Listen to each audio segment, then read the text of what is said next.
few months ago, I spent almost 3 weeks making a Roblox game that completely failed. Like peak player count was basically nobody. And honestly, the worst part wasn't even the game being bad. It was realizing I built this entire thing completely blind. I guessed the idea, I guessed the monetization, I guessed the gameplay loop, I guessed what players wanted, and that's basically what most solo Roblox developers still do. So instead of making another Roblox game the normal way, I started building AI tools to handle the hardest parts for me. One tool finds game ideas that actually have potential, one checks your game for moderation risks before you upload, one generates full Lua scripts, and one predicts whether your game economy even makes sense before you waste months building it. And the scary part, these tools are honestly starting to feel better than the workflow most developers still use. So in this video, I'm gonna show you all 4 of them and how I built them. Alright, first tool. This is probably the one that would have saved me the most time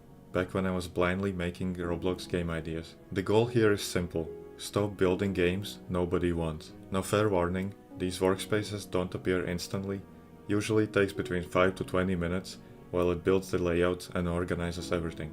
Okay, this is where it gets interesting. I can switch between genres, target audiences, monetization styles, and all that stuff. So let's test something messy. I'm gonna type in co-op factory game with ranked contracts. Okay, wait, it gave me a 90 out of 100, which I actually wasn't expecting, so this is kinda insane. But this is the part I actually care about. It's not just throwing random ideas at me, it's building an actual gameplay loop. Progression, retention, replayability, reward pacing. This is the stuff most solo devs usually try to figure out halfway through development. And if I suddenly decide I don't want to make a factory game anymore, boom, completely different direction instantly. No rebuilding the whole tool, no rewriting prompts. Just swap the genre and keep moving. Now this next tool is probably my favorite one, because this is where most Roblox projects die, which is scripting, especially if you're a solo dev. You hit one mechanic you don't know how to build, and suddenly the entire game stops for a week. So I made a system specifically for generating Roblox focused Lua code, like this one. I click one mechanic, and it builds the whole thing out automatically. And honestly, the code quality is way cleaner than I expected. Retry logic, organized functions, structured variables, stuff beginners usually struggle with. But the coolest part is this. I'm gonna type in generate a pet egg hatching system with rarity multipliers. And now watch this. It literally clears the workspace, renames the file, and starts building a completely different system from scratch. And no, it's not perfect every single time.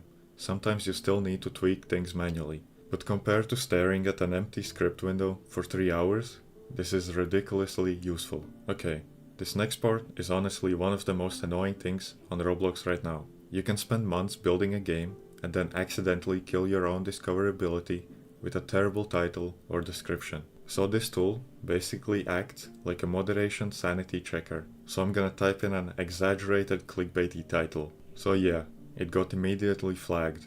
And this is useful because sometimes developers don't even realize what sounds suspicious to automated systems. So instead of learning the hard way after publishing, you can test everything beforehand. Now I typed in a way better title, and as you can see, it's way safer. Now this final tool is the one that made me rethink monetization completely, because most Roblox economies are honestly terrible. Either everything is overpriced, or there's no reason for players to spend anything at all. So this tool tries to simulate what your game economy could realistically look like. Like if the game averages around 3,700 concurrent players, you can start seeing how different pricing models affect retention and revenue. And this chart right here is honestly super important, because most successful games don't make all their money from giant expensive purchases. It's usually smaller, repeat purchases that carry the game. And seeing it visually laid out like this makes balancing way easier before development even starts. I don't think AI is replacing Roblox developers anytime soon, but I do think that developers using tools like this are gonna move way faster than the ones still doing everything manually. And honestly, the biggest advantage isn't even the automation, it's clarity. Knowing what you're building before wasting months on the wrong idea. I'll leave all the prompts and setups I used for these tools in my Discord if you wanna experiment with them yourself. And in the next video, I wanna try connecting these systems directly into Roblox Studio itself, which might get completely ridiculous. So if you wanna see that, make sure to subscribe and let me know which one of these tools you'd actually use.